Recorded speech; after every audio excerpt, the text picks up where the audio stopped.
Hey YouTube, this is Rob back again, Schnary Dog. Just wanting to update you on the last three of the new Germain's tobaccos that I purchased. So I'm panning out here. I'm going to show these to you in a minute. I'll try and go through each one individually without taking too long. I mentioned recently that I reviewed Club Blend, and the other was Bridge.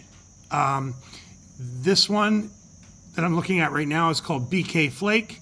If you can read that, it says broken pipe tobacco made from air-cured and Kentucky-style tobacco with flue-cured Virginias pressed and aged for full round flavor.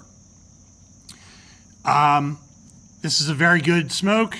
It's great tobacco. And if any of you who are familiar with Germain's tobaccos know that their flakes aren't like anybody else's flakes. They do not look like, a flake from Sam Gawith or even Cornell and Deal. This is kind of the way they come. They're broken up. It's just, I don't know if you're even going to be able to see that right, but that's the deal. That's what you get. This is a good tobacco. I like it.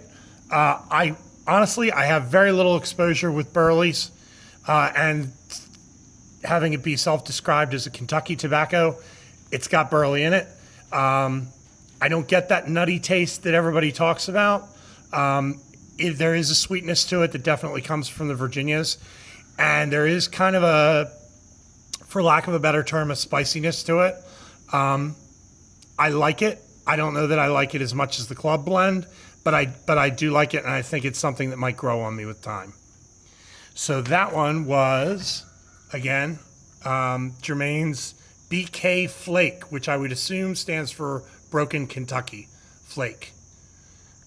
Moving on to the next one, we have Germain's Century. There's no description of this at all, except for where it says they're aged by special process. Okay? Now, before I even show you the tobacco, I want to point out that the last two of these, Century, is followed by this one, Royal Jersey Dark Cavendish. Now that's kind of got the very distinctive Royal Jersey badge there that you'll see on most of the Royal Jerseys. The Royal Jersey Latakia, Royal Jersey Virginian Cavendish, Royal Jersey Virginian Perique. But the reason I wanted to show you these tins before I showed you the tobacco is, when you look at these, you would be forgiven, at least by me, from assuming that this is the Cavendish. Because, in my opinion, it's pretty dark.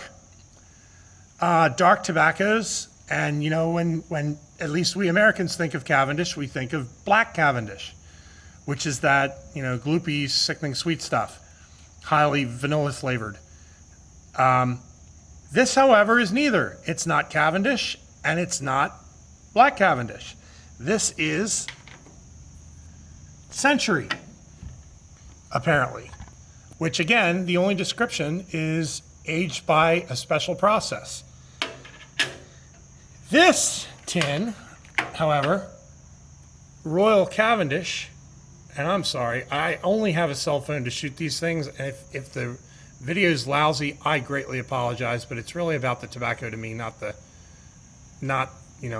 me shooting. This, and I'm trying to get this in a good light where you can see it, that is the Dark Cavendish. Now, tell me, does that look like Dark Cavendish? I certainly didn't think so. So I thought that was kind of interesting. About these are both Germain type, I guess you want to call them ribbon cut. You might call them shag cut. I'm not sure how they specifically refer to them. I will tell you this, these are it's the identical cut, to me anyway, that they use for their esoterica blends. And my only criticism of Germain's or Esoterica blends, because they're two of my favorite tobacco companies, is that this cut can be kind of hard to load for me anyway. It's kind of a challenge. I tend to pack it too tight, and it burns. If you do that, it has a tendency to burn really, really hot. So you just, I mean, I can't blame the tobacco, it's my fault. But it's a learning curve with Germain's tobaccos. About each of these, the Century, when you taste this, there's obviously some Latakia in there. You definitely taste it. And there's a sweetness to it. There's some sort of topping. I think all of these tobaccos that I'm reviewing lately from Germain's, they're all topped. There's definitely a sweetness to it. I can't put my finger on what the exact taste is, but it's a sweet Latakia mix. There's definitely Virginias in there. There could possibly even be some Perique. I don't know, because there is a spiciness to it. I will tell you, I'm not a Perique fan. I generally dislike Perique tobaccos with Perique in them. I don't like vapors, but this one, I enjoyed what I've had of it so far. I just bought these yesterday, so obviously only had a couple bowls. Lastly, the Royal Jersey Dark Cavendish. Again, a very sweet smell to it. It smells sweet like you would expect a Cavendish to be. It's not, when I say sweet, I mean it's not artificially sweet to me anyway. I don't think you would call any of these aromatics, and if you did, it would definitely be light aromatic. There's no like specific flavor that jumps out at you like, oh, this tastes like apple, oh, this tastes like, maple syrup. There's just a sweetness to it, and I suppose that comes from the topping. You can definitely smell it when you crack the tin. What I smell when I crack the tin is kind of a gingerbread note. I don't know what that comes from, what the components are that do that, but that's the note that I get out of the smoke. Again, all three of these, Royal Jersey Dark Cavendish, Germain's Century, Germain's BK, which again, Broken Kentucky Flake, all great tobaccos, all well worth trying if you can get your hands on them. My brick and mortar is so far the only place I've found online anywhere that's carried them, and I was lucky to get these 3 tins. So anyway, hope you enjoyed this, hope it was informative, and talk to you again soon.